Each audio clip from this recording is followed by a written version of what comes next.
अरे डैश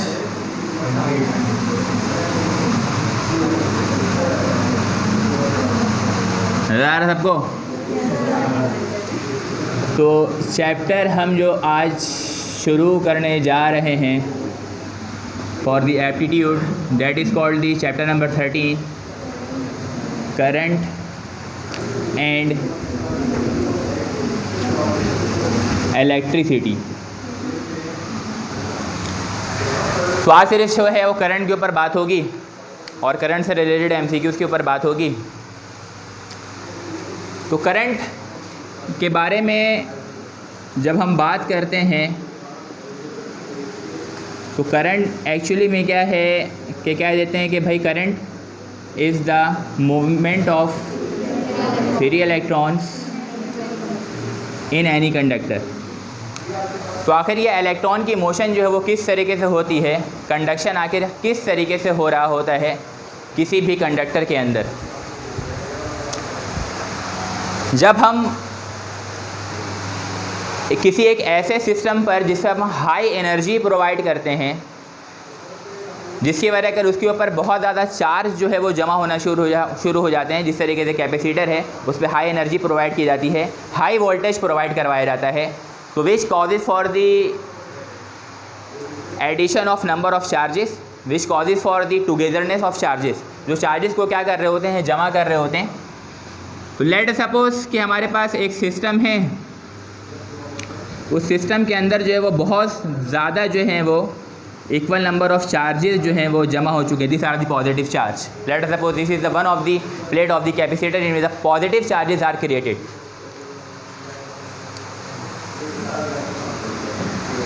यहाँ पर अगर बेटा हम चेक करेंगे तो इसका पोटेंशियल कैसा होगा, हाई पोटेंशियल, सही है। या इसको हम ये बोल सकते हैं कि हाई वोल्टेज। चीज़ों को गौर से समझना है, ठीक है। और चीज़ों को पढ़ते हुए अभी दिमाग में ये रखना है कि मेरा एमसीक्यूज़ कैसे क्रिएट होगा। दिमाग में ये नहीं रखना कि सर इतना लंबा भाषण क्या दे रहे हैं। दिमाग में रखना है सर ने ये बात बोली है तो मेरा एमसीक्यूज़ किस तरीके से क्रिएट होगा, सही है। तो यहाँ से एक लोअर पोटेंशियल है, इससे हमने एक और कंडक्टर जो है वो कनेक्ट करवा दिया, सही है। अगर हम इस पॉइंट को चेक करते हैं तो ये वाला जो पॉइंट होगा हमारा, ये पॉइंट कहलाएगा बेटा lower potential. If this is at the higher potential then another end of the conductor will be at the lower potential. अगर ये हायर पोटेंशियल पर है तो यहाँ पे क्या होगा, लोअर पोटेंशियल मौजूद होगा, सही है। और यहाँ से लेकर के यहाँ तक जो डिस्टेंस मौजूद है कंडक्टर का, उसमें नंबर ऑफ मटेरियल्स हम बोल सकते हैं, नंबर ऑफ एटम्स हम बोल सकते हैं, नंबर ऑफ सब्सटेंस हम बोल सकते हैं, जो एक कंडक्टर के अंदर जो होंगे वो शामिल होंगे। अगर ये हमारे पास एक कंडक्टर है तो इस कंडक्टर के इस एंड पे मैंने बोला high potential source which is going to provide the electricity, वो मौजूद है। और इस एंड पर जो है वो हमारे पास क्या मौजूद है कि यहाँ से लेकर के यहाँ तक मोमेंट ऑफ चार्ज होगा। तो अगर यहाँ से इलेक्ट्रॉन, यहाँ से प्रोटॉन फ्लो होकर के इधर आ रहा है तो इसका मतलब ये वाला एंड जो होगा वो हायर पोटेंशियल पर होगा और ये वाला एंड जो होगा वो लोअर पोटेंशियल पे होगा। तो it means the charges move from the higher potential to the lower potential. Charges जो मूव कर रहे होते हैं वो हायर पोटेंशियल से लोअर पोटेंशियल की तरफ मूव कर रहे होते हैं। तो आखिर करते हैं किस तरीके से हैं, what gives the concept of electricity and what gives the concept of current. Current का कॉन्सेप्ट क्या है या इलेक्ट्रिसिटी का कॉन्सेप्ट बनता क्या है, सही है ना। यहाँ पे बेटा ये क्या है, नंबर ऑफ पॉजिटिव चार्जेस। ये कोई भी एक एटम है तो इस ये जो एटम है उस एटम की अगर हम बात करेंगे तो ये एटम कैसा होगा, न्यूट्रल इन नेचर।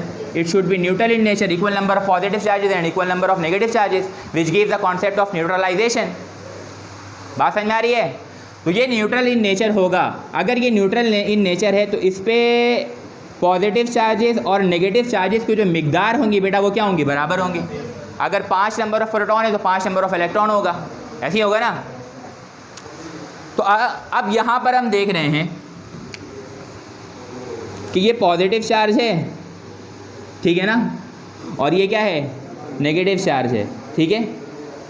तो ये क्या करेगा, हम पहले से जानते हैं कि इस पर equal number of positive charge मौजूद है और equal number of negative charge मौजूद है।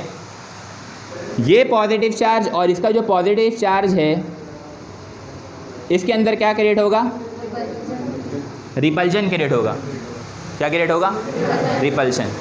अच्छा, जब रिपल्शन क्रिएट होगा तो ये वाला जो प्रोटॉन है, ठीक है, ये वाला प्रोटॉन इस वाले मटेरियल से कहाँ ट्रांसफ़र हो जाएगा, इस वाले मटेरियल पे, ये होगा ना।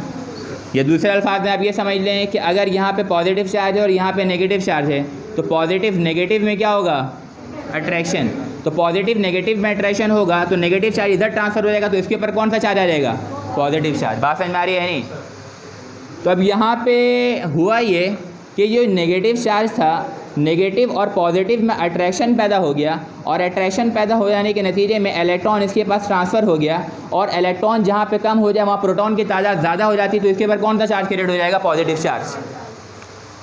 यही हो गया, नहीं होगा? फिर इसी तरीके से यहाँ भी पॉजिटिव चार्ज है, ठीक है, और यहाँ पे भी नेगेटिव चार्ज है। अगर यहाँ पर से ये वाला प्रोटॉन और ये वाला इलेक्ट्रॉन, इस दोनों में क्या क्रिएट होगा, अट्रैक्शन। जब अट्रैक्शन क्रिएट होगा, ठीक है, तो पहले यहाँ पे पॉजिटिव चार्ज आया था, अब यहाँ पे क्या हो गया, नेगेटिव, तो ये वाला को क्या हो जाएगा, न्यूट्रल। ये वाला न्यूट्रल होगा और उसके ऊपर चार्ज कौन सा रहेगा, बात समझ में आ रही है नहीं? तो इलेक्ट्रॉन किधर ट्रांसफ़र हो रहा है, इस डायरेक्शन में, और प्रोटॉन किस डायरेक्शन में ट्रांसफ़र हो रहा है, इस डायरेक्शन में। बात समझ में आ रही है? Proton is going to transfer from the lower potential to the higher potential as well as the current is also moving at the same time but in opposite direction. बात क्लियर हो रही है, नहीं हो रही है? फिर इस तरीके से आगे बढ़ेगा। ये पॉजिटिव है, सही है, तो ये पॉजिटिव है, और यहाँ पे क्या है, पॉजिटिव भी और इक्वल नंबर ऑफ चार्जेस हैं, तो पॉजिटिव पॉजिटिव में क्या हो जाएगा, अट्रैक्शन, और पॉजिटिव पॉजिटिव में क्या हो जाएगा, रिपल्शन, और पॉजिटिव नेगेटिव में क्या हो जाएगा, अट्रैक्शन। अगर ये अट्रैक्शन कर ले तो उसके ऊपर कौन सा चार्ज क्रिएट होगा, पॉजिटिव। तो इसका मतलब इलेक्ट्रॉन की ट्रांसफ़र जो है वो इस डायरेक्शन में होते जा रही है, और प्रोटॉन की जो डायरेक्शन है वो इस डायरेक्शन में वो मोशन प्रोड्यूस कर रहा है। अब इसमें हम क्या नोटिस कर रहे हैं, इसमें हम क्या देख रहे हैं कि चार्ज जो फ्लो कर रहा है वो पॉजिटिव डायरेक्शन से नेगेटिव डायरेक्शन में फ्लो कर रहा है, in which the particle is not going to move. इसमें पार्टिकल मूव नहीं कर रहा होता, बल्कि चार्ज एक जगह से दूसरी जगह मूव कर रहा होता है, लोअर पोटेंशियल से हायर पोटेंशियल की यानी मूव कर रहा होता है, सही है। और इलेक्ट्रॉन उसके अपोजिट डायरेक्शन में मूव कर रहा होता है, तो इस डायरेक्शन को हम कह रहे होते हैं कन्वेंशनल डायरेक्शन, और ये जो राइज कर रहा होता है इसको हम कहते हैं कन्वेंशनल करंट, जिसमें नेगेटिव चार्ज सोर्स की तरफ मूव कर रहा होता है, और सोर्स से जो प्रोटॉन है वो एक्सटर्नल सर्किट की तरफ मूव कर रहा होता है। तो अब यहाँ पर हमारे पास एक बात सामने आ रही है कि कन्वेंशनल करंट आखिर है क्या। कन्वेंशनल करंट में हम डायरेक्शन की बात कर रहे होते हैं, तो इसमें दो बातें इंपॉर्टेंट है। नंबर वन कि सोर्स से जो चार्ज मूव करता है वो एक्सटर्नल सर्किट, ये हमारा सोर्स है और ये हमारा एक्सटर्नल सर्किट है। सोर्स से चार्ज, पॉजिटिव चार्ज कहाँ मूव कर रहा है, एक्सटर्नल सर्किट के जानिब। तो एक्सटर्नल सर्किट के जानिब जो है हमारा चार्ज जो है वो मूव कर रहा है, और कौन मूव कर रहा है, that is called the positive charge. Positive charge is moving toward the external circuit whenever we are going to talk about the conventional current. और फिर हम दूसरे साइमल्टेनियसली हम क्या देख रहे हैं, साइमल्टेनियसली हम ये भी देख रहे हैं कि यहाँ पर से जो इलेक्ट्रॉन है उसकी डायरेक्शन कहाँ है, सोर्स के जानिब। तो नेगेटिव चार्ज यानी कि इलेक्ट्रॉन जो है वो कहाँ मूव कर रहा है, वो सोर्स के जानिब जो है वो मूव कर रहा है, moving toward the source. Negative charge is moving toward the source which gives the concept of conventional current.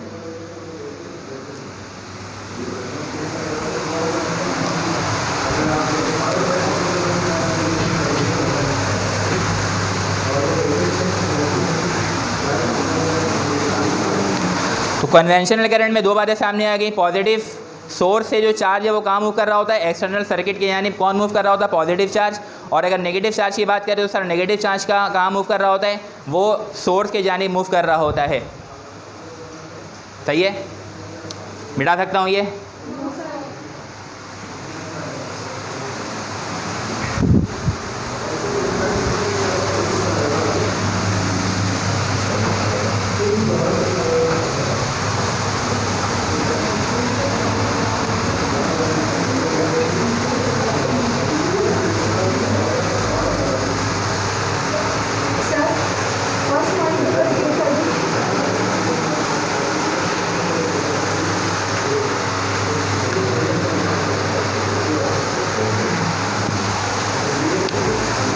For conventional current, 2 points must have to be remembered. Number 1, positive charge moves from the source toward the external circuit, ठीक है, and second one is the negative charge moves from external circuit toward the source.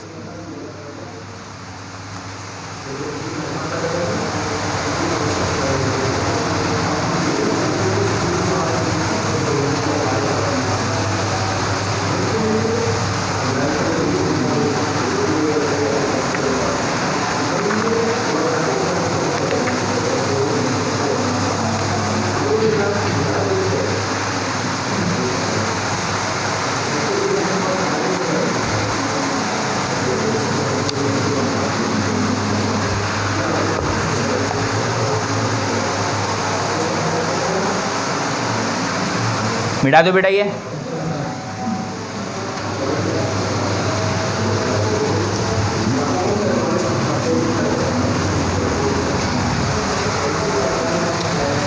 इसके बाद एक चीज़ हम यहाँ पे ये समझेंगे, why charge should move and make a current.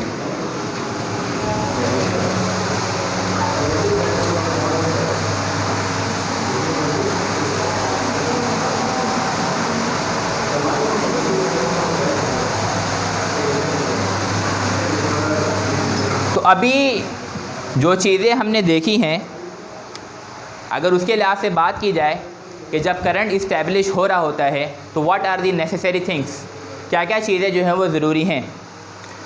तो सबसे पहले हमने देखा कि सोर्स और एक्सटर्नल सर्किट के दरमियान कौन सा फोर्स ऐड कर रहा था, repulsive force between the two protons add कर रहे थे, रिपल्सिव फोर्स। नंबर 1 पहला पॉइंट एमसीक्यू यहीं से इसी तरीके से क्रिएट होगा।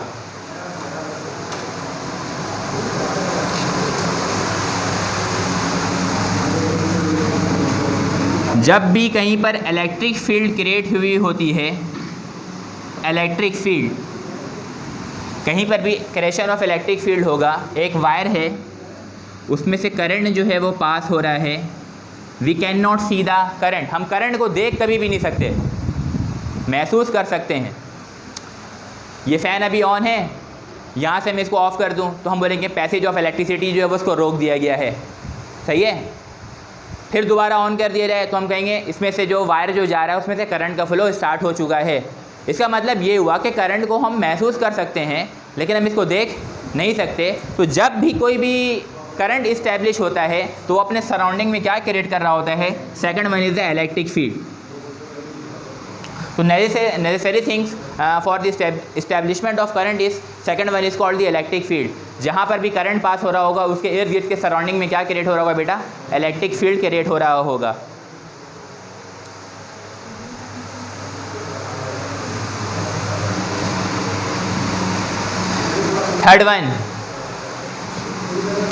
Third one is the potential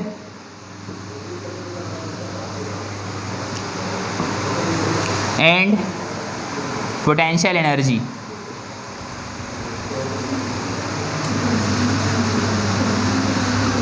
क्यों करंट फ्लो करेंगे भाई, एक कैपेसिटर है उस पर हमने बहुत ज़्यादा पोटेंशियल एनर्जी यानी कि पोटेंशियल प्रोवाइड करके उसको बहुत ज़्यादा चार्ज उसमें जमा करवा दिया।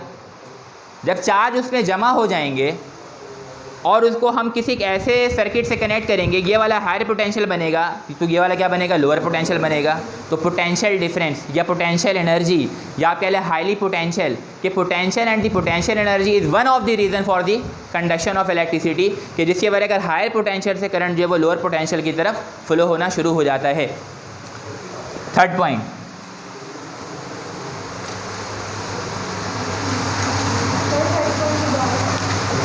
Potential and the potential energy required. Source जो होता है हमारा वो क्या होता है, हाईली चार्ज होता है। जब वो हाईली चार्ज है तो उसकी पोटेंशियल ज़्यादा है, तो हाईली चार्ज से लोअर चार्ज की तरफ जो है वो कंडक्शन शुरू हो जाती है, ठीक है। और fourth one for the conduction of electricity that is called the conduction process. Conduction process से मुराद क्या है, कि there should be the requirement of medium, कि अगर कोई मीडियम ऐसा होगा कि जिसमें से इलेक्ट्रिसिटी फ़्लो हो सकती है तो हम कहेंगे वहाँ पर इलेक्ट्रिसिटी फ़्लो होगी, अदरवाइज़ वहाँ से करंट फ़्लो नहीं होगा। तो fourth one is called the conduction. Conduction के मीन्स मीडियम चाहिए इलेक्ट्रॉन को फ़्लो करने के लिए। गैसेस के अंदर जो है वो इलेक्ट्रिसिटी को नॉर्मली आम कंडीशन में हम फ़्लो नहीं करवा सकते, या कोई एक ऐसा मीडियम है जिसके अंदर जिस तरीके से वुड है उसके अंदर जो है वो इलेक्ट्रिसिटी फ़्लो नहीं हो सकता, चाहे जितना हाई पोटेंशियल हो जितना लो पोटेंशियल हो। तो medium is necessary, a specific medium is necessary where the electron must have to flow.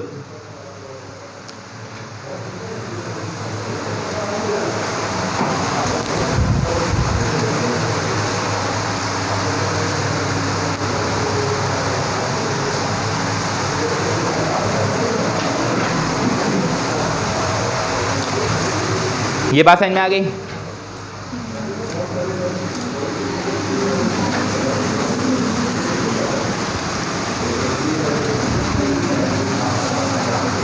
इसके बाद जो है charge is always carried by material.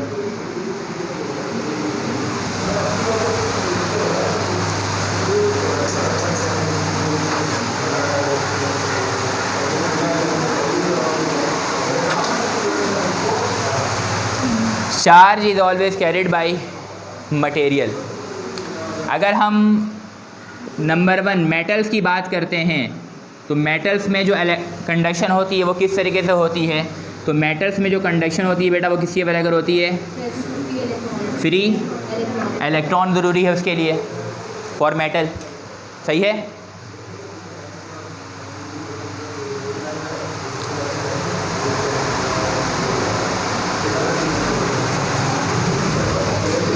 Second one, अगर हम लिक्विड की बात करते हैं, लिक्विड कि लिक्विड में जो कंडक्शन होती है तो उसमें जो कंडक्शन होती है is due to the movement of ions. Ions mean positive and negative charge.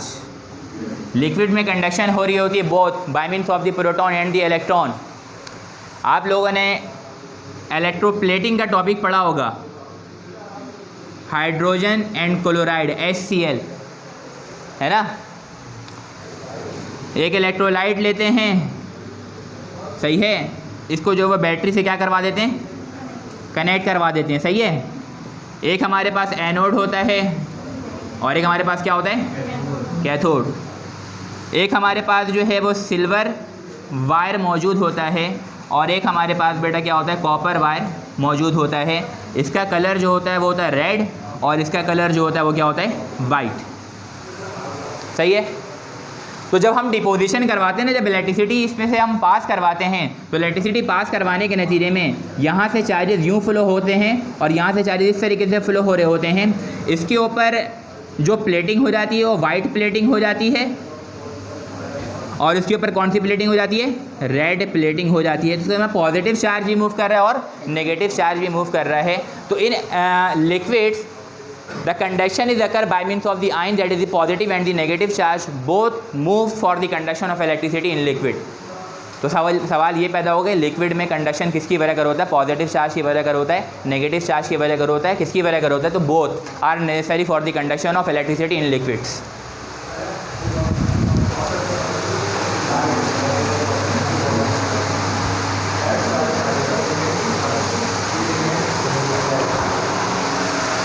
अगर हम बात करते हैं सेमीकंडक्टर में,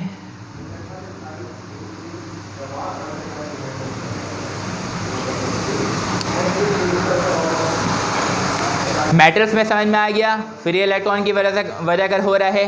लिक्विड में बात समझ में आ गई, is due to the movement of ions positive and the negative charge की वजह कर हो रहा है। सेमीकंडक्टर्स की हम बात करते हैं, आप लोगों ने सेमीकंडक्टर चैप्टर नंबर 16 जो पढ़ा है उसमें आप पी टाइप सब्सटेंस बना रहे होते हैं, एन टाइप सब्सटेंस बना रहे होते हैं। तो एक में होल्स क्रिएट हो रहा होता है और एक में इलेक्ट्रॉन क्रिएट हो रहा होता है। यहाँ पे क्या लिखा हुआ है? Charge is always carried by material. तो इसका चार्ज कैरियर जो है वो क्या है, चार्ज कैरियर। इसमें जब हम बात करते हैं एन टाइप सब्सटेंस की, तो an for the negative charge, तो जिसके ऊपर कंडक्शन हो इलेक्ट्रॉन की वजह कर, वो कहलाता है एन टाइप सब्सटेंस। और पी टाइप जो सब्सटेंस होता है, P for P type and P for positive charge, तो जिसमें कंडक्शन प्रोटॉन की वजह कर होता है वो पी टाइप होता है, जिसमें कंडक्शन इलेक्ट्रॉन की वजह कर होता है वो एन टाइप होता है। तो जब हम बात करते हैं सेमीकंडक्टर की, तो सेमीकंडक्टर में बेटा जो कंडक्शन का अमल होता है वो होता है by means of electrons and holes. Holes are actually the positive charge carrier, this are the charge carrier electron and the holes. तो अगर हम बात करते हैं सेमीकंडक्टर के बारे में, तो सेमीकंडक्टर में कंडक्शन किसकी वजह कर हो रहा है, proton electrons and holes, semiconductor.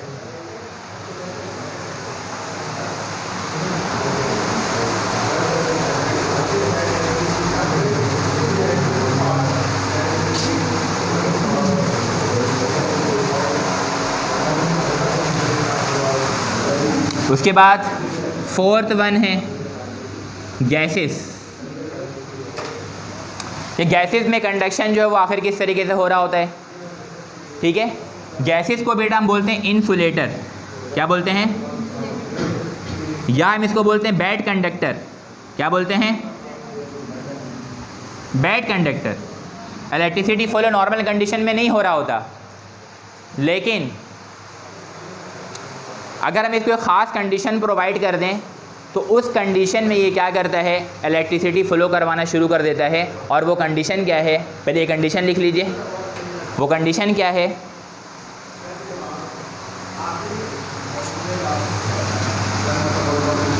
Conditions necessary at low pressure and high potential.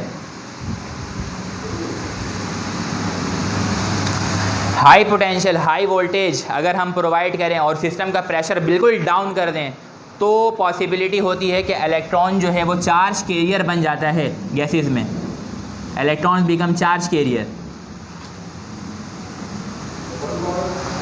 तो इन gases if the conduction occurs, then there should be the possibility that then electron is responsible for the conduction of electricity। कब, low pressure में और high potential में। इसकी example किस तरीके से है कि जब आप फ्लोरोसेंस देखते हैं, जब आप चमक देखते हैं किसी चीज़ के अंदर, डिस्चार्ज ट्यूब एक्सपेरिमेंट है, चार्ज टू मास रेशियो का एक्सपेरिमेंट है, ठीक है ना, उसमें जब इलेक्ट्रॉन फ्लो कर रहा होता है ना, तो उसमें क्या है, आपने पढ़ा होगा, the potential difference is provided very high 500 to 1000 volt. Discharge tube में हमने पढ़ा है ना कि उसको इलेक्ट्रॉन गन से हम कितना वोल्टेज प्रोवाइड करते हैं, high voltage, high potential provide करते हैं। और अंदर का जो सिस्टम का जो प्रेशर होता है उसको हम क्या कर देते हैं, बहुत ज़्यादा डाउन कर देते हैं। तो उसमें इलेक्ट्रॉन क्या हो जाता है, चार्ज कैरियर बन जाता है for the conduction of electricity. तो electron is responsible for the conduction of electricity in gases. Condition is low pressure and high potential. हमारी बात समझ में।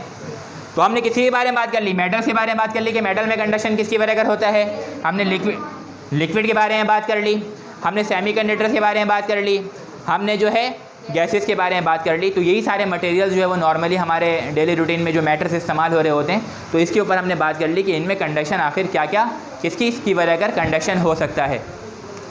सही है, मिटा दूँ ये।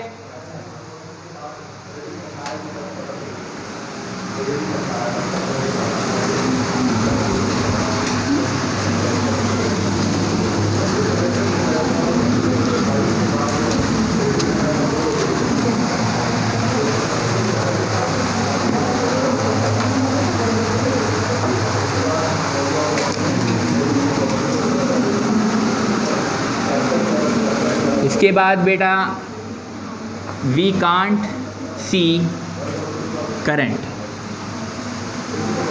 हम करंट को देख नहीं सकते। तो आखिर कैसे पता लगता है कि किसी सब्सटेंस में से करंट फ्लो हो रहा है, सही है ना। We can't see current, then how it is possible that identification that the current is flowing और passing through the any conductor. तो इसके कुछ इफ़ेक्ट्स होते हैं, उन इफ़ेक्ट्स को हम देखेंगे। अगर इस तरीके का इफेक्ट आ रहा होगा तो हम बोलेंगे इसमें से करंट पास हो रहा होगा, ठीक है। Effects of current. नंबर 1,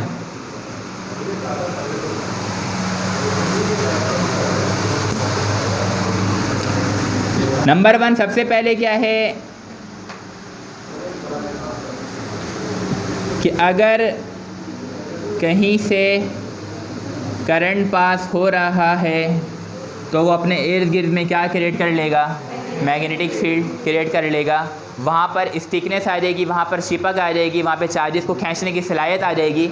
तो अगर उसके फील्ड में हम कोई ऐसा चार्ज पार्टिकल ले करके जाएँ जो उसमें अट्रैक्ट हो जाए तो हम बोलेंगे यहाँ पर करंट की इस्टेब्लिशमेंट हो चुकी है। तो सबसे पहली बात क्या पता लग रही है इफ़ेक्ट्स ऑफ करंट में, कि अगर करंट गुजर रहा होगा बेटा तो वहाँ पर सबसे पहले क्या क्रिएट हो जाएगा, मैग्नेटिक फील्ड जो है वो वहाँ पर क्रिएट हो जाएगा।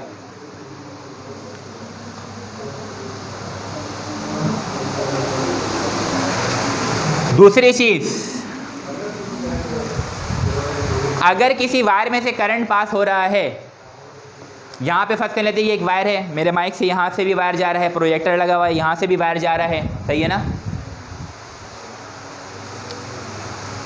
अभी इस वाले वायर में से कोई ना कोई करंट फ्लो हो रहा होगा जब ये वो उसको डिटेक्ट कर रहा है। बात समझ में आ रही है ना, आपको तो नज़र नहीं आ रहा, सही है। अगर किसी वायर में से करंट पास हो रहा होता है बेटा तो उसकी इफेक्ट क्या हो जाती है, वायर बिकम्स हॉट। वायर कैसा हो जाता है, वायर बिकम्स हॉट। तो इट इज़ किसकी वजह कर हो रहा है, due to the flow of electron. तो एक इफेक्ट जो हमें नज़र आया वो क्या नज़र आया कि heating, whenever the current passes through the any conductor then wire becomes hot, and hot is the sense which can be observed by the observer। तो वो इसको छू करके बता सकता है कि ये वाला वायर बहुत ज़्यादा गर्म हो रहा है, देखो इसमें से करंट की मिकदार जो वो ज़्यादा पास हो रही है। तो this is one of the effect that heating या हॉट, वायर बिकम्स हॉट, ये वन ऑफ द इफेक्ट है जिसको हम टच करके, जिसको हम देख करके बता सकते हैं कि वायर में से जो वो करंट फ्लो हो रहा है।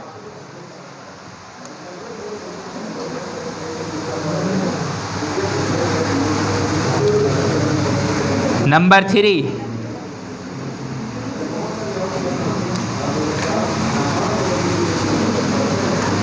मास इफेक्ट।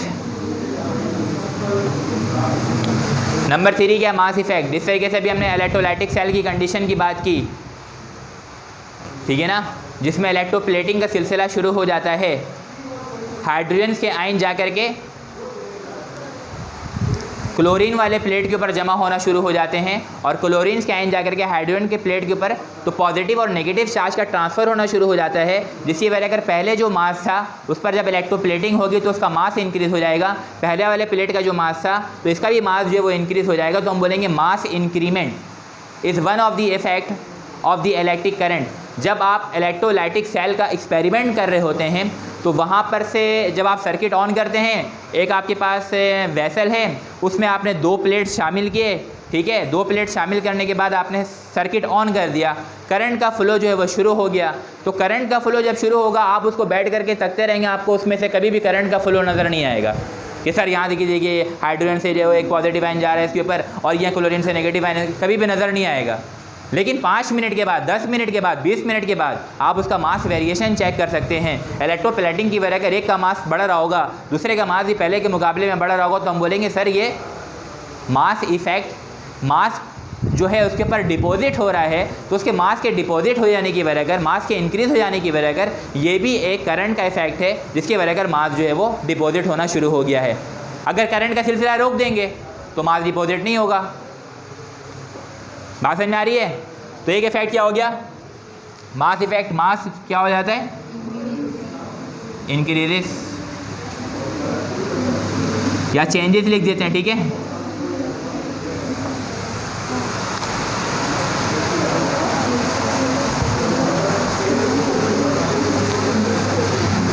एक और हमारे पास इफेक्ट है, एक वायर में से करंट पास हो रहा है, उस वायर को बेटा हमने टच कर लिया, ठीक है ना, तो आप थोड़े से डांसिंग मोड पर आ जाएंगे। तो इसका मतलब आप में से करंट जो है वो पास हो रहा है, तो आप क्या लगेगा, एक शॉक लगेगा। तो shocking effect is one of the effect of the current. किसी भी वायर में से करंट पास हो रहा है, वो दिख रहा नहीं है, लेकिन ऑब्जर्व करना है, हाथ लगा के देख लिया तो एक माइकल जैक्सन वाला स्टाइल आएगा। तो उसको हम क्या बोल रहे हैं कि वो शॉकिंग इफेक्ट भी जो है वो भी क्या होगा, शॉकिंग इफेक्ट भी क्या होगा, करंट का एक इंडिकेशन होगा कि इस वायर में से करंट जो है वो पास हो रहा है।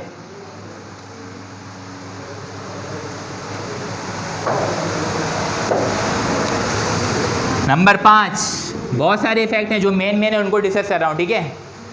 एक होता है लाइट इफेक्ट।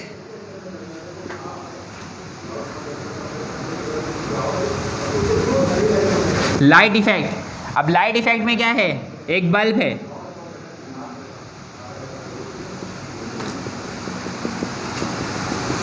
सही है ना। जब इलेक्ट्रिसिटी पास करेंगे, जिस तरीके से ये बल्ब है, यहाँ से मैंने ये क्या हुआ, किसी को करंट नज़र आ रहा है जाते हुए या आते हुए, लेकिन ये पता लग रहा है कि जब लाइट ऑन या ऑफ होती है तो लाइटिंग इफेक्ट से हम क्या बता रहे होते हैं कि उसमें करंट पहुंच रहा है। तो this is one of the observation of the electric current के करंट इसमें से जो वो सिस्टम से जो वो पास हो रहा है। अगर करंट का मैग्नीट्यूड कम होगा, वोल्टेज का मैग्नीट्यूड कम होगा, लाइट की इंटेंसिटी कम होगी, वोल्टेज का मैग्नीट्यूड ज़्यादा होगा, तो हम बोलेंगे लाइट की इंटेंसिटी जो होगी वो क्या हो गई है, ज़्यादा हो गई है। तो एक ये इफेक्ट क्या गया हमारे पास, लाइटनिंग इफेक्ट।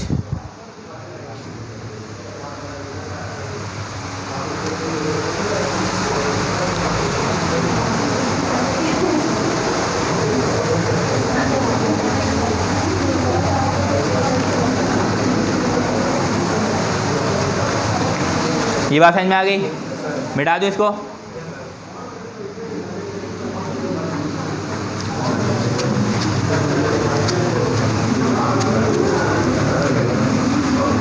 अब इसके बाद आगे करंट का इंडिकेशन क्या है बेटा, आई।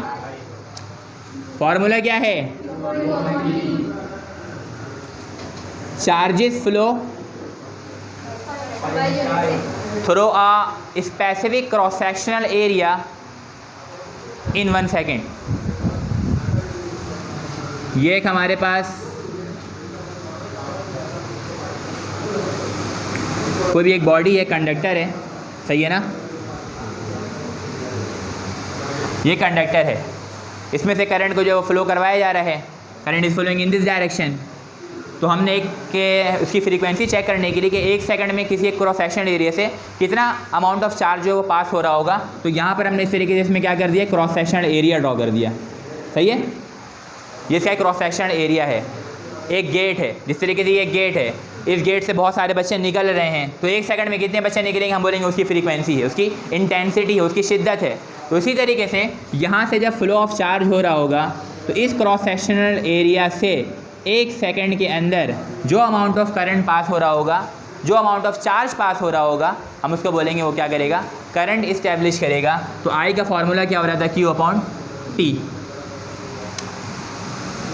करंट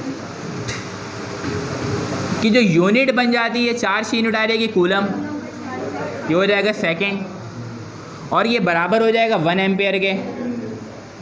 किसके बराबर हो जाएगा,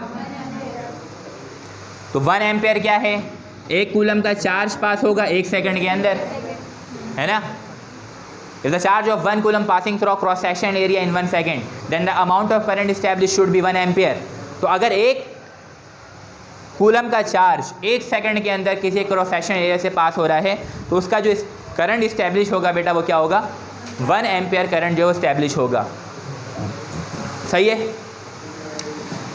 सवाल मेरा ये है कि करंट बेटा स्केलर होगा या वेक्टर होगा, करंट क्या है, स्केलर क्वांटिटी है, it is a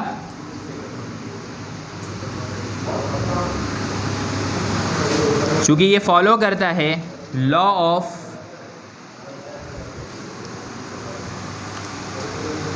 scalar addition, इसको फॉलो करता है,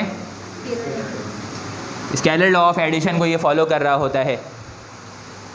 आपने देखे जब भी करंट निकाला है ना, चाहे वो रेजिस्टर का हो चाहे वो कैपेसिटेंस का हो, ठीक है, तो आई किसके बराबर लेते हैं, I1, यही करते हैं ना, कभी भी ये नहीं करते I1 माइनस I2। तो ये हमेशा क्या हो रहा होता है, ऐड हो रहा होता है। एक एग्जाम्पल ये, एक करंट का मैग्नीट्यूड इधर से आ रहा है I1, सही है, एक करंट का मैग्नीट्यूड बेटा इधर से आ रहा है I2, दो करंट आ रहे हैं, दोनों मिलके जा रहे हैं तीसरे वाले सर्किट के पास, उसका करंट क्या है I3, एक आया I1 एक आया I2, दोनों अपोजिट इन डायरेक्शन में है। तो अगर हम लिखना चाहें सर I3 का करंट कितना होगा, I3 is equal to I1 minus I2, अगर ऐसा होता तो हम बोलते हैं कि करंट वेक्टर क्वांटिटी है, क्योंकि करंट डायरेक्शन की कंडीशन को फॉलो नहीं कर रहा होता है। यहाँ से जो भी अमाउंट ऑफ करंट आया उसकी डायरेक्शन इस सेंस में है, यहाँ से जो भी करंट आ रहा है वो उसके अपोजिट सेंस में है, तो दोनों की डायरेक्शन अपोजिट हो जाने की वजह कर ये माइनस हो जाना चाहिए था, लेकिन ये इसको फॉलो नहीं करता है। तो इसीलिए I3 का जो करंट बनने वाला होगा वो क्या होगा, I1 प्लस I2। तो this is not affected by the direction, there is no effect of direction, in which direction is not include than that is not called the vector quantity, उसको हम vector quantity नहीं कहते हैं। That is a current is a scalar in nature, current की नेचर क्या होती है, स्केलर क्वांटिटी है।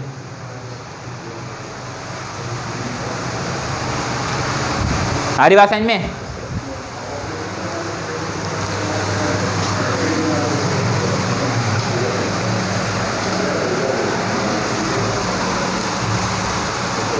इसी तरीके से अगर एक करंट यूँ आ रहा है आपके पास I1, ठीक है, एक करंट आपके पास यहाँ से आ रहा है I2, एक करंट आपके पास I3 हो, वो इस डायरेक्शन में हो I3, तो अगर हम निकालना चाहें I3 कितना होगा, तो I3 बराबर होगा सर I1 प्लस I2 के डायरेक्शन कोई भी हो। तो current obeys the scalar law of addition, that is why it is called the scalar quantity।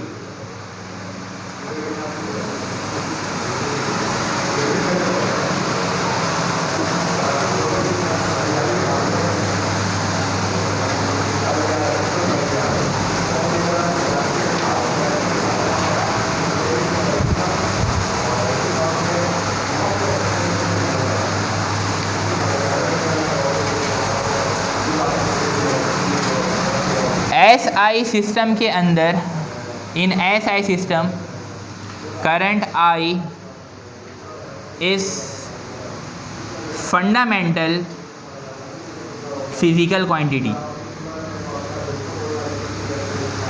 In SI system current is fundamental physical quantity.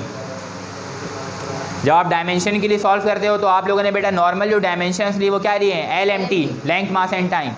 तो current is another fundamental quantity. जब आपने 7 fundamental physical quantity याद किए होंगे matric में, length, mass, time, luminous intensity, temperature, amount of substance and current. तो this are the 7 fundamental physical quantities, length, mass, time, luminous intensity, amount of substance, electric current and temperature. तो ये 7 fundamental physical quantities हैं। तो current is not the drive quantity, current is the fundamental physical quantity in SI system international के मुताबिक। और इससे जो formula drive होता है हमारे पास, I is equal to Q upon T, ये ड्राइव होता है ना। तो Q किसके बराबर होगा, Q I multiply by T। तो चार्ज जो है, आप यहाँ पे ये समझ लें, चार्ज जो है वो ड्राइव क्वांटिटी है, चार्ज ड्राइव हो रहा है when current is going to multiply with the time, then charge is the drive quantity and current is the fundamental physical quantity. ये छोटी छोटी बेसिक चीज़ें बेटा जिसको हम स्किप कर चुके होते हैं, ठीक है। अभी आप जो पढ़ रहे हैं, आप घर जाके ये सारा लेक्चर किसी को सुना दीजिएगा घर में जा करके, बैठा करके, सही है। ये इस तरीके से आपके जहन में रहने वाला नहीं है। आज जो चल रहा है घर में जाकर के आपस में डिस्कशन करके किसी को भी बैठा करके ये सारा लेक्चर जो आप पढ़ रहे हैं वो रिपीट करके सुना दीजिएगा, सही है। मिटा दूँ ये,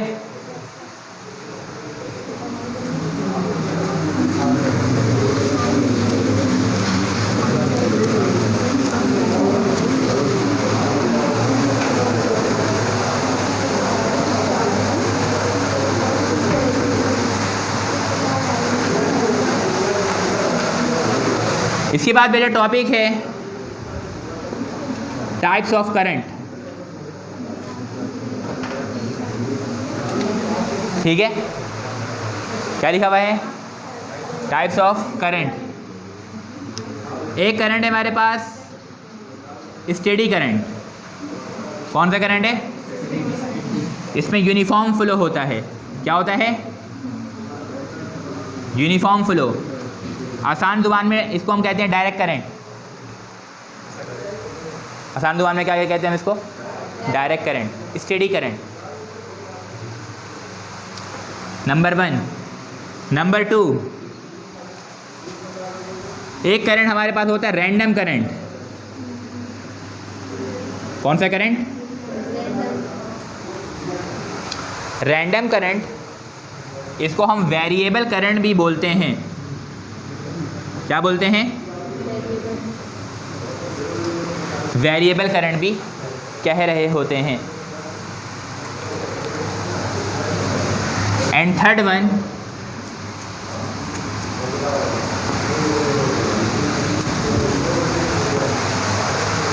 जो हमारे पास थर्ड वन है, दैट इज कॉल्ड दी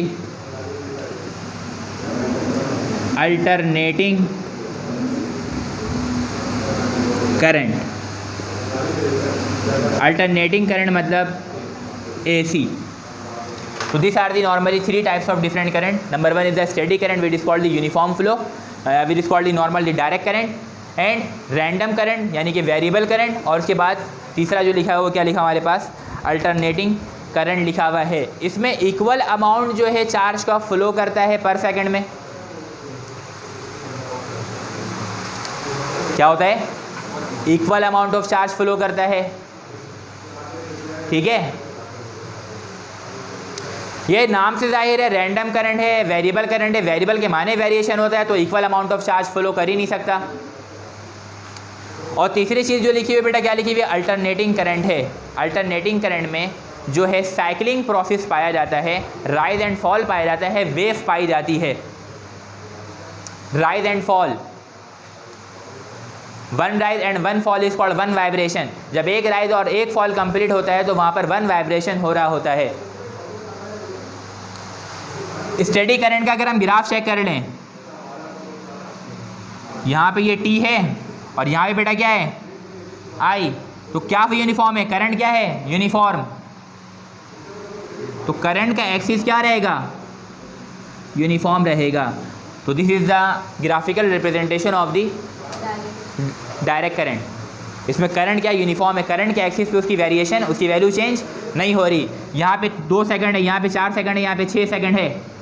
ठीक है, और लेट सपोज यहाँ पे 2 एम्पेयर है, यहाँ पे 4 एम्पेयर है, यहाँ पे 6 एम्पेयर है। तो अगर 6 एम्पेयर से रीडिंग आगे बढ़ रही है बेटा, तो 6 ही एम्पेयर पे क्या है? रीडिंग आगे बढ़ते जा रही है। तो इसका मतलब करंट चेंज नहीं हो रहा है। इसका मतलब स्टेडी फ्लो ऑफ करंट जो है वो हो रहा है। स्टेडी करंट का ग्राफ। अगर कोई रैंडम करंट है, अगर उसका हम ग्राफ चेक कर लें, उसका ग्राफ किस तरीके का होगा? ये हमारे पास टाइम है और ये हमारे पास क्या है? करंट। सही है, इसका ग्राफ चूँकि रैंडम है, ठीक है ना, तो एक आपके पास रैंडम मोशन की तरह से ग्राफ जो है वो किसी भी डायरेक्शन में आपको इसका ग्राफ मिल सकता है। ये हाँ क्या नहीं होगा? नहीं, इसमें राइज एंड फॉल नहीं, ये रैंडम करंट है। Rise and fall alternating current के अंदर होता है। इसमें बस किसी भी डायरेक्शन में करंट भाग रही हो। असल में करंट की जो डायरेक्शन है बेटा, रूम टेम्परेचर में रैंडम मोशन वो प्रोड्यूस करता है। ये बात याद रखिए। When there is a room temperature, then electron moves in the random direction। उसको हम सर्टेन इलेक्ट्रिक फील्ड और सर्टेन कंडीशन प्रोवाइड करके एक डायरेक्शन प्रोवाइड करते हैं।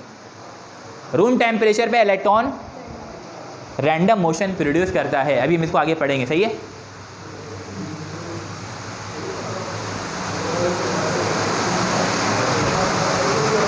And third one that is called the alternating current. इसका ग्राफ अगर हम चेक कर लेंगे, यहाँ पे करंट है I, यहाँ पे टाइम है, ठीक है ना। तो इसमें एक पीरियडिक मोशन होती है। ये पीरियडिकली क्या कर रहा होता है? राइज एंड फॉल प्रोड्यूस कर रहा होता है। This is the alternating current. ये इसका पॉजिटिव हाफ साइकिल कहलाता है, ये इसका नेगेटिव हाफ साइकिल कहलाता है।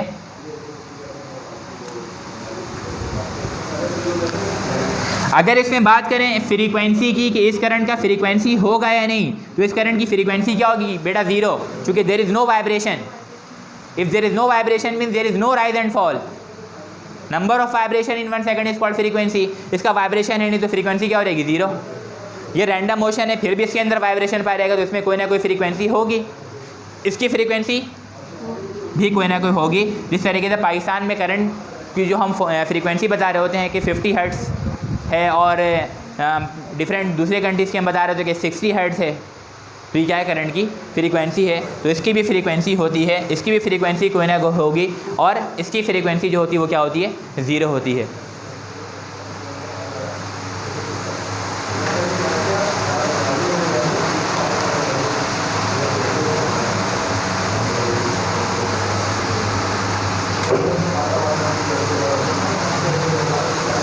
मिटा दूँ ये भी, हाँ।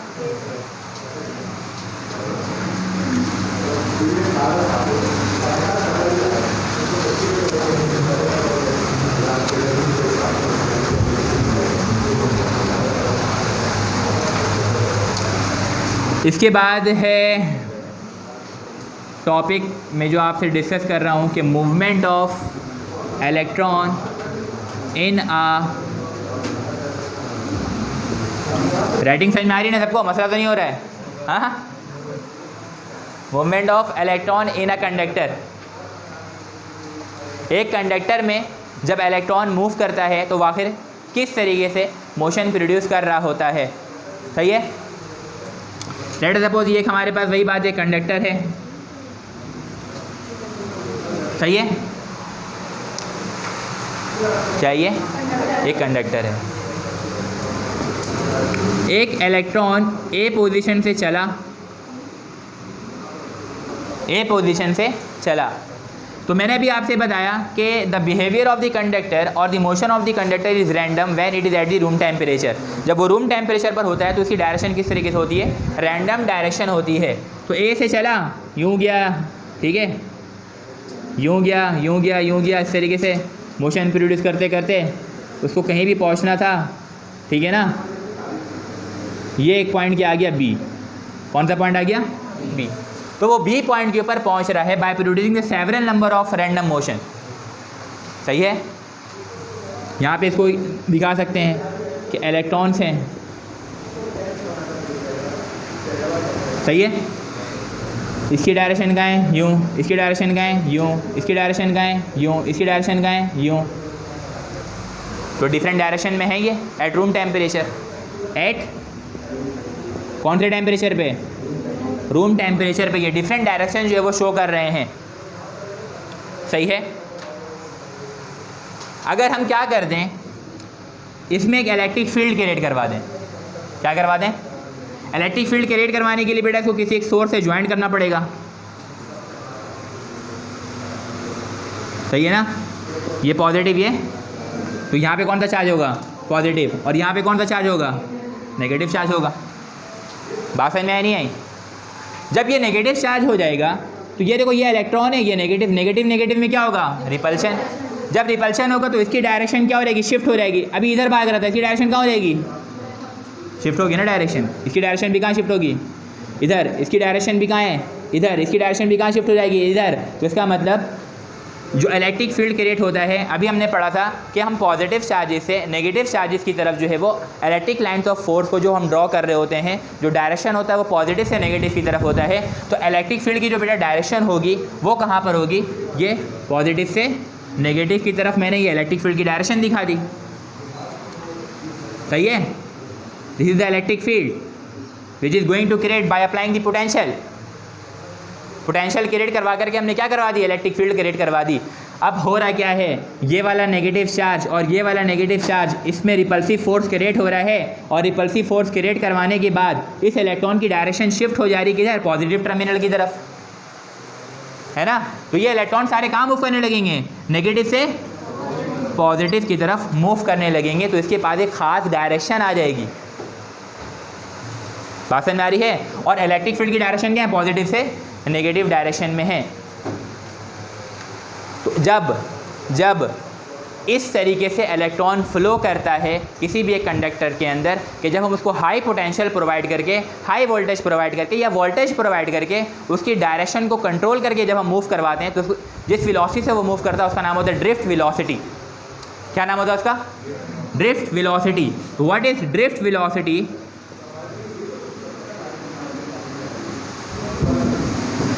ड्रिफ्ट वेलोसिटी, ड्रिफ्ट वेलोसिटी लिख लेंगे।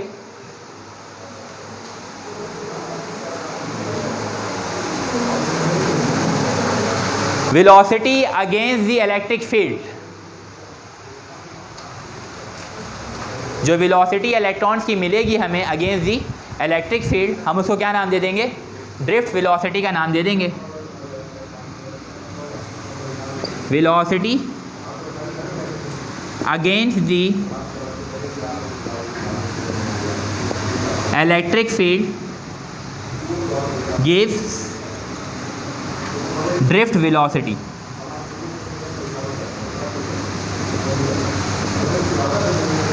तो ड्रिफ्ट वेलोसिटी किस तरीके से क्रिएट हो रहा है? हमने देखा कि इलेक्ट्रॉन की जो डायरेक्शन थी वो रैंडम डायरेक्शन थी एट रूम टेम्परेचर। जब उसमें से इलेक्ट्रिक फील्ड को पास करवाया गया, जब उसको किसी सोर्स से, किसी बैटरी से कनेक्ट करवाया गया, तो due to the repulsive force between the similar polarity of electrons and the negative terminal, उसमें से इलेक्ट्रॉन की जो डायरेक्शन रैंडम मोशन में थी वो डायरेक्शन आहिस्ता आहिस्ता शिफ्ट होने लग गई। और शिफ्ट होने के बाद जब उसमें मोशन प्रोड्यूस हुआ तो उस जिस वेलोसिटी को हम कह रहे हैं कि वो वेलोसिटी जो इलेक्ट्रिक फील्ड के अक्रॉस जो है वो प्रोड्यूस हो रहा है, उस वेलोसिटी को हमने क्या नाम दे दिया? ड्रिफ्ट वेलोसिटी का नाम दे दिया। ड्रिफ्ट को हम कहते हैं रगड़। क्या बोलते हैं नॉर्मली? घसीटते हुए जाना। अरे बात समझ में?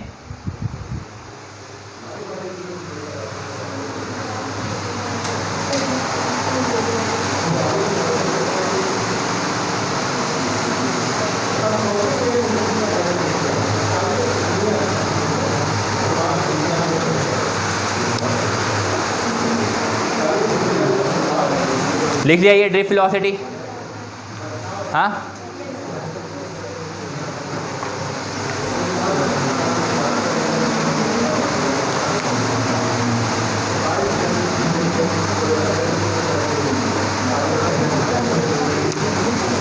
एक डेफिनेशन और लिख लीजिएगा। Thermal velocity. क्या नाम है? Thermal velocity.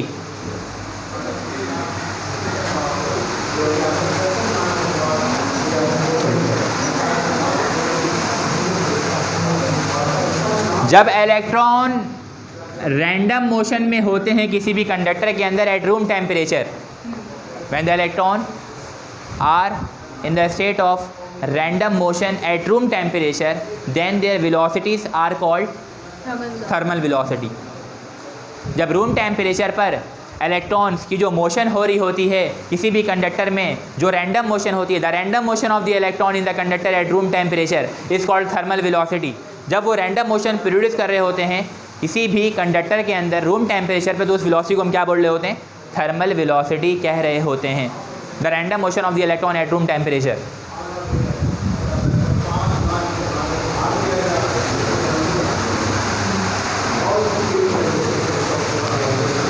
ये सारी बातें क्लियर है भाई?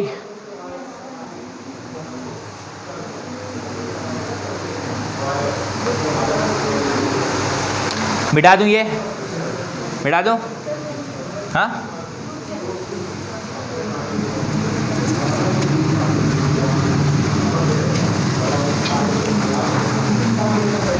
अभी आप सिर्फ ये देख लें कि सिर्फ हम करंट को ही डिस्कस कर रहे हैं, अभी बात आगे बढ़ी नहीं है।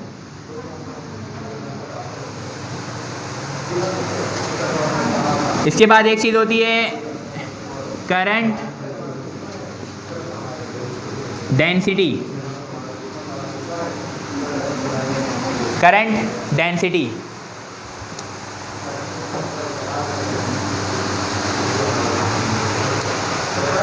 करंट डेंसिटी को सबसे पहले जो जे से इंडिकेट करवाया जाता है ये होता है करंट पर यूनिट एरिया।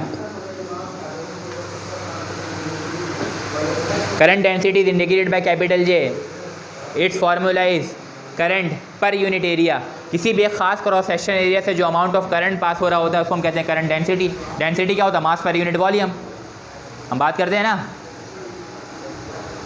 लेकिन जब हम करंट की बात करते हैं तो हम वॉल्यूम की बात नहीं करते, क्योंकि करंट या चार्ज पास होता है क्रॉस सेक्शन एरिया से, वॉल्यूम से पास नहीं होता। आपने पढ़ा एक टर्म लीनियर डेंसिटी, मास पर यूनिट लेंथ, या आपने अप्लाई किया था energy transmitted by a wave, chapter number 8 wave motion and sound. जब energy transmitted by a wave पढ़ा था तो वहाँ आपने पढ़ा था mu, that is called the linear density. ये बराबर होता था mass per unit length, this is called the linear density. ये हमारे पास क्या करंट डेंसिटी जे, ये किसके बराबर है? आई ओवर ए करंट पर यूनिट एरिया, ठीक है ना। और अगर हम देख रहे हैं कि जे बन रहा क्या है, तो ऊपर क्या बनेगा? एम्पेयर, और नीचे क्या बनेगा? तो 1 एम्पेयर का करंट जब पास होगा 1 मीटर स्क्वायर के एरिया से, तो उसकी वो क्या कहलाएगी? Current density, which is indicated by capital J. ये आपकी बुक में नहीं है, ये चीज़ें जो हैं अरेंज की हैं मैंने, सही है।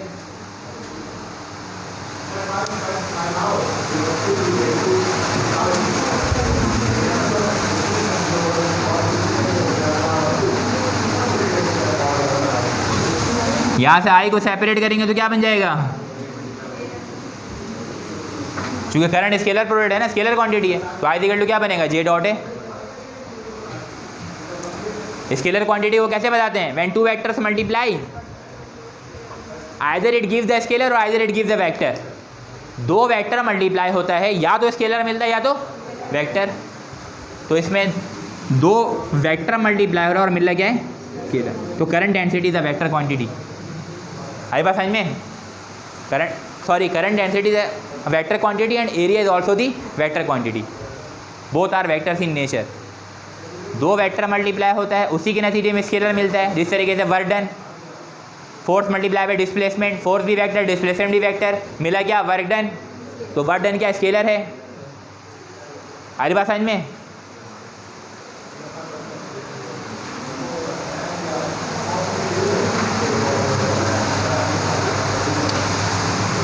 इसके बाद एक चीज़ लिख लीजिएगा बेटा, मोबिलिटी। क्या लिख लीजिएगा? Mobility.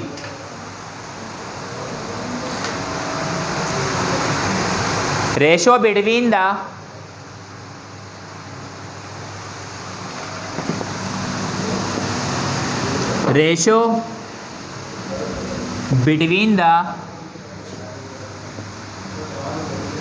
drift velocity and electric field. Ratio between the drift velocity and electric field या applied electric field is called mobility.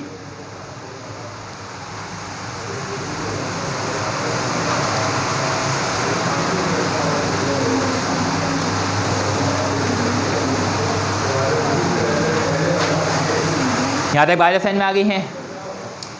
अब ये बताइएगा टाइम क्या हो रहा है? 6 और टाइम क्या है? 6। तो अभी कुछ MCQs में आपसे जो है ना बोर्ड पे इसको क्रिएट कर रहा हूँ, 10-15 मिनट और ले लेता हूँ, फिर उसके बाद जो आज के लिए ऑफ़ कर दिया जाएगा। मेरी पहली बात बेटा आप लोग गौर से सुन लें कि अगर आप मोबिलिटी बस एक रेशो है, ये बस रेशो पूछ लेते हैं कि किस चीज़ का रेशो है, तो रेशो याद रखेंगे between the drift velocity and the electric field. Electric field और ड्रिफ्ट वेलोसिटी के दरमियान का जो रेशो होता है उसको हम क्या बोलते हैं? मोबिलिटी। तो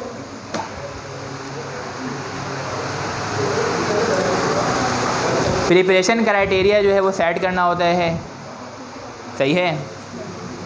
अब चूँकि हम लोग ख़ुद ये चीज़ ऑब्ज़र्व करते हैं कि जितनी ज़्यादा आप अपने पढ़ाई पर फोकस करेंगे उतना ज़्यादा जो है वो आप हाई ग्रेड जो वो हासिल कर लेंगे, चाहे वो एप्टीट्यूड का सिलसिला हो और चाहे वो। पहली बात तो मेरी बात आप ये नोट कर लें कि जो अच्छे यूनिवर्सिटी में जाने वाले जो बच्चे होते हैं वो डायरेक्ट आसमान से उतर के नहीं आते, है ना। खलाई मखलूक नहीं होते हैं वो, आप ही की तरीके के बच्चे होते हैं माशाल्लाह। आप तो माशाल्लाह सारे अच्छे हैं पढ़ने में, जानता हूँ सबको। तो हर बच्चे के अंदर वो पोटेंशियल मौजूद है कि किसी भी यूनिवर्सिटी में एडमिशन ले सकता है, बशर्त ये कि रात दिन एक करने पढ़ाई को।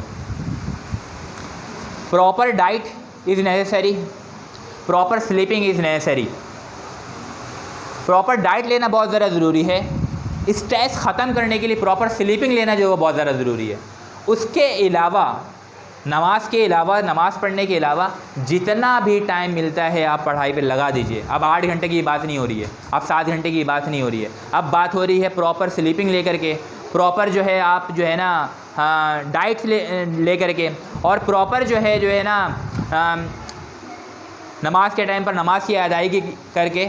अगर आपने सारा टाइम पढ़ाई पे फोकस करके लगाया तो जब भी कुछ होगा, अदरवाइज़ आपसे हो कुछ नहीं पाएगा। जब यूनिवर्सिटीज़ में एडमिशन होता है बेटा कि वो ऊपर टॉप से लिस्ट लगना शुरू होती है। जो एनआईटी में जाना चाहते हैं, जो दाऊद में जाना चाहते हैं, जो केयू में जाना चाहते हैं, सबके लिए एग्रीगेट है, ठीक है ना। 50% टेस्ट है, 50% इंटर है, इंटर और मैट्रिक का जो एग्रीगेट है। तो टेस्ट में अच्छे नंबर का मतलब पहले सिविल मिलने वाला था, अब मैकेनिकल मिल सकता है। टेस्ट में ख़राब नंबर का मतलब सिविल मिल सकता था, अब वो भी नहीं मिलेगा, किसी और यूनिवर्सिटी का रास्ता ना पो। बात समझ में आ रही है नहीं। इसी तरीके से एमकेट में भी यही है कि आप 400 500 टॉप स्टूडेंट्स के अंदर जो अपना नाम जो है वो लिस्ट के अंदर डालना होगा, जब जा कर के आपका डाउ में, एसएमसी में, केएमडीसी में या शहीद बेनज़ीर भुट्टो यूनिवर्सिटी में आपको एमबीबीएस में एडमिशन मिल जाएगा।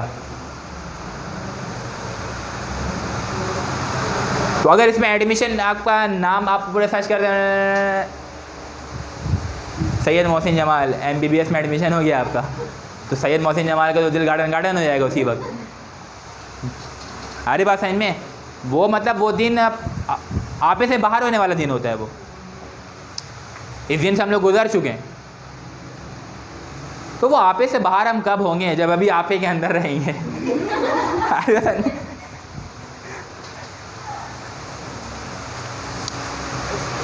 उस दिन हम आपे से बाहर कब होंगे, जब अभी। तो आपे के अंदर रहने के से मुराद भी ये है भाई, ये फोकस है पढ़ाई।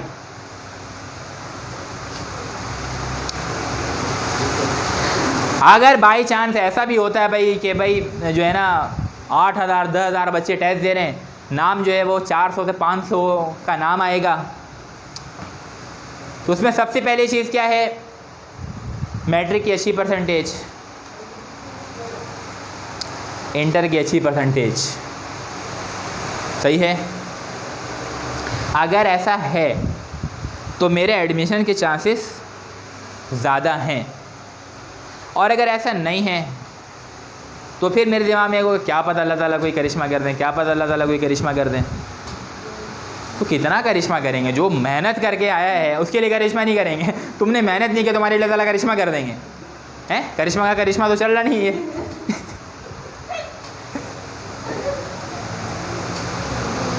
और बाई चांस आपका उन 400-500 लोगों में नाम अगर नहीं भी आया, तो फिर जिस तरीके से एक बस होती है ना, एक बस है, आप उसकी टिकट करवाने के लिए गए कि भाई उसमें जो है वो 100 पैसेंजर्स की कैपेसिटी है, आप लेट पहुँचे तो वो सारे बस की जो सीट थी वो फिल हो चुकी है। तो जब आप वहाँ पर पहुँचे तो उसने कहा टिकट बुक करने की, इसकी सीट जो है वो फुल हो चुकी है, आप किसी दूसरे बस से चले आइए। तो फिर यही तरीका होता है, नॉर्मल सी ज़िंदगी, इतना ज़्यादा स्ट्रेस लेने की ज़रूरत नहीं है, अपना पोटेंशियल, अपनी मेहनत भरपूर देनी है। एडमिशन हो गया अच्छी बात है, नहीं हुआ तो अल्लाह ताला की इसमें आपके लिए जो है वो सबसे बेहतरीन सोचने वाला वो अल्लाह ताला की ज़ात है। तो एडमिशन हो गया तो अच्छी बात है, नहीं हुआ तो फिर हम दूसरे बस से बैठने की कोशिश करेंगे, दूसरी यूनिवर्सिटी में जाने की कोशिश करेंगे। इसका मतलब ये नहीं कि हम फेलियर हैं, उस कैटेगरी में हम शामिल नहीं हो सके, अब उसकी दूसरी कैटेगरी है, उसमें भी शामिल हो सके, उससे दूसरी कैटेगरी है, उसमें भी शामिल हो सके, उसके बाद और भी कैटेगरीज हैं। और कभी भी ऐसा नहीं होता कि जिसका एमबीबीएस में एडमिशन हो जाए, जिसका इंजीनियरिंग में एडमिशन हो जाए, वो चिल्ला चिल्ला करके बोलने लगे कि हम दुनिया के कामयाब तरीन शख्स हैं। ऐसा हो ही नहीं सकता। हर वो शख्स कामयाब है जो अपने फील्ड में माहिर है भाई। अगर एक स्वीपर भी है ना, अगर वो क्लीनिंग का काम बहुत अच्छे तरीके से करता है, तो माशरे में, उस इलाके के लोग बोलेंगे ये अच्छा लड़का है, ईमानदारी से काम करता है और अच्छे तरीके से काम करता है। तो this is called the honesty. आज के लिए मैं इतना ही रख रहा हूँ, सही है। अभी अगर मैं इसको शुरू भी करता हूँ तो जब हमारी नेक्स्ट क्लास होगी, ठीक है, तो उस नेक्स्ट क्लास में सबसे पहले आपको शेड्यूल जो है बता दिया जाएगा। और उस नेक्स्ट क्लास में बेटा ये होगा कि पहले हम MCQs का सेशन जो है वो शुरू करेंगे और यहीं से चैप्टर जो है वो कंटिन्यू हो जाएगा। आगे बात समझ में? आज के लिए इतना ही है।